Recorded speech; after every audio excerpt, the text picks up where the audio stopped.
Assalamualaikum warahmatullahi wabarakatuh. Salam hormat kepada para guru-guru saya yang telah memberikan banyak informasi di bagian depan tadi. Perkenalkan, nama saya Sunarwan Asuhadi, peneliti pada Loka Perkasaan Teknologi Kelautan BSDMKP, yang juga merupakan alumni Diklat Komite Fasilitator yang dilaksanakan oleh JICA CDP. Pada forum yang berbahagia ini, perkenankan saya untuk menyampaikan kepercayaan dari panitia dengan tema inspirasi dari fasilitasi masyarakat dalam mengelola potensi sumber daya desa di Kabupaten Wakatobi. Sebagai pengantar, saya ingin menukil perkataan dari seorang filsuf Cina, Confucius. Beliau mengatakan, jika ingin merencanakan sesuatu untuk jangka panjang, didiklah masyarakat. Kemudian yang kedua, saya juga ingin menukil perkataan guru saya, Pak Haji Ashar Karaten. Beliau mengatakan, pembangunan tidak cukup hanya dengan niat baik, tapi harus dibarengi dengan cara yang tepat. Adapun lokasi pendampingan kami sesungguhnya ada dua tempat. Pertama di Kabupaten Buton Tengah di Kecamatan Gu, Desa Kamama Mekar. Kemudian yang kedua adalah di Kabupaten Wakatobi. Pada forum yang berbahagia ini saya hanya fokus di Kabupaten Wakatobi. Secara spesifik lokasi kegiatan kami itu di Onto Oge. Onto Oge ini merupakan nama lokal dari Laguna Pantai di Kecamatan Wangi-Wangi, terletak di Desa Wah dan Desa Koreo Nova.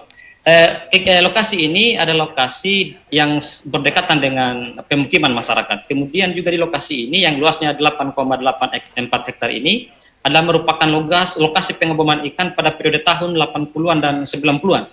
Juga merupakan laguna pantai terluas di Pulau Wangi-Wangi serta menjadi lokasi uji teknologi konservasi dari kantor kami LPTK BSDMKP.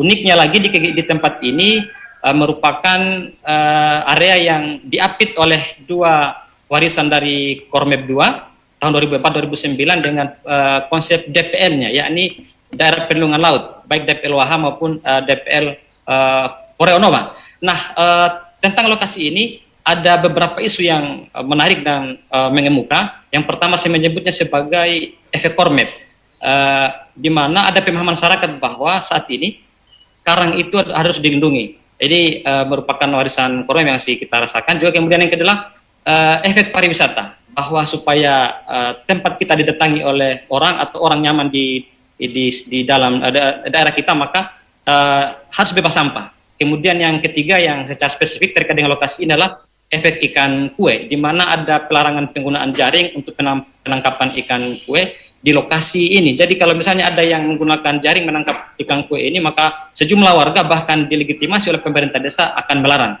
kecuali hanya memancing biasa begitu.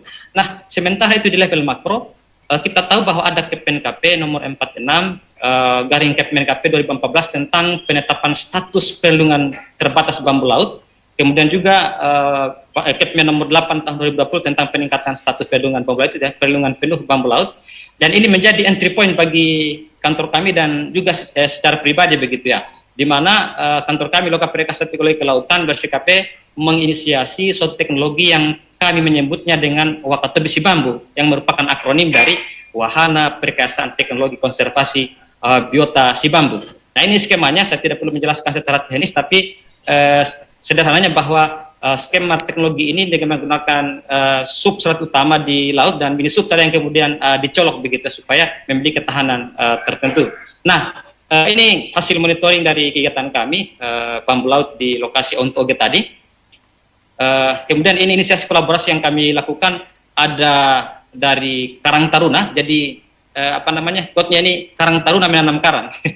Kemudian ada juga dari BUMDesma, Badan Usaha Milik Desa Masyarakat bersama Seoharaya. Kemudian ada juga dari LSM Miaka dan juga teman-teman dari UHO. Ini gambar yang bagian bawah ini adalah kegiatan di Kamar Mekar Kebuton Tengah ini, Sekda sendiri yang melakukan inisiasi. Nah, dengan demikian resultan atau saya menyebutnya bahwa implementasi Wakatobi Si Bambu di perairan Onto Oge bersama dengan menghadirkan kebersamaan dengan warga, maka lahirlah konsep kami menyebutnya sebagai community garden, community based biodiversity garden. Tapi community ini merupakan bahasa lokal ini. Kalau kami di sini community ini adalah pemeliharaan atau perlindungan. Jadi kalau community garden semacam taman pemeliharaan keanekaragaman hayati begitu ya. Jadi ini tidak asing juga bagi warga kami. Berikutnya Terkait dengan kolaborasi yang terbangun di sini, sesungguhnya bukan lagi kolaborasi yang hanya kita menyebutnya sebagai kolaborasi pentahelix, tapi meningkat menjadi kolaborasi, saya menyebut sebagai kolaborasi hexahelix begitu ya. Ada pemerintah, dalam ini pemerintah daerah, ada dari aspek bisnis ya, di BUMDesma, kemudian ada dari community Karang Taruna, kemudian ada dari akademisi UHO, kemudian kantor kami LPTK bersama MKP, dan juga dari media begitu ya, LSM Miaka, dan juga yang tak kalah penting adalah peran fasilitator. Nah, fasilitatornya yang kemudian menjadi aktor penting yang akan membersamai proses ini, menghubungkan berbagai stakeholder ini supaya memudahkan pencapaian tujuan-tujuan begitu ya. Nah, pertanyaan siapa fasilitatornya? Karena saya salah seorang yang pernah juga berkiprah di dunia kefasilitoran, juga dibantu teman-teman mereka berperan pada proses-proses ini. Desain lokasi community garden ini desainnya ada 16 stasiun. Kenapa 16 stasiun? Karena menurut informasi yang kami dapat bahwa di Indonesia ada sekitar 16 suku karang begitu yang populer. Nah, kami bagi sebanyak 16 stasiun berdasarkan 16 suku karang begitu ya. Di lokasi ini sudah ada sebanyak 7 suku karang dari 16 suku karang. Dengan demikian ini bisa bersinergi dengan visi rencana pembangunan jangka panjang daerah Kabupaten Wakatobi 2005-2025, Wakatobi sebagai pusat biodiversitas bumi begitu ya. Di mana dalam lokasi ini akan ada koleksi karang di lokasi ini, kemudian juga menjadi diorientasikan ada stand bawah laut begitu. Jadi para pihak bisa memiliki stand dengan spesies karang yang sudah ditentukan tentunya di stasiun-stasiun ini. Kemudian kegiatan yang sementara berjalan, tapi terakhir pada 2020 awal 2020 kemarin adalah ada konsep memorial planting. Jadi para pihak yang memiliki perhatian untuk mengabadikan kontribusinya pada penanaman karang, kami menyebut sebagai memorial planting begitu. Jadi ada bibit yang disiapkan bersama-sama dengan masyarakat, dan juga ada di LPTK ada bibit yang akan ditanam, kemudian ada taggingnya. Jadi nama orang yang menanam ini akan disimpan di Polat menjadi suatu memori jangka panjang tentunya. Ini adalah dari Kemenkomarves dan Bappenas, kemudian ada juga dari staf ahli Menteri Kelautan dan Perikanan. Kemudian terakhir di Boton Tengah ya, yang kami lakukan bulan 4 kemarin.